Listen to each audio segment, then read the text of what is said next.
Update Alexa Ilacad and Kim Chu. Nagpapasalamat naman si Alexa Ilacad kay Kim dahil naka-IG story ito kay Kim, yung post mismo ni Alexa kung saan kuha ang photos sa Pinoy Big Brother na ayon kay Kim Cho, welcome to the family, Alexa Ilacad. So ayan, at repost naman ni Alexa sa kanyang IG story. Bukas na nga po magsisimula, July 28, 15 p.m. Ayan, excited na ang lahat at syempre sa tagal ng panahon bago ulit magbukas. Kanina sa clip video na ipinost ni Kim, wala si Alexa. I think wala si Alexa, baka may ganap si Alexa. 5 lang sila nandoon, si Inchong, si Ruby, ayan si Bianca, si Milay, and Kim Chu.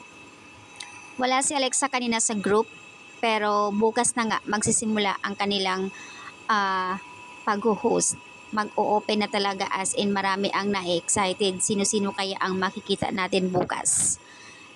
I'm sure marami ang nag-aabang doon. So, ayan ang update doon sa post ni Kim. Super excited sila at may pag-anli tawanan. Pinagtatawanan si Milay. Grabe, itong si Milay talaga kung makahatak ng joke.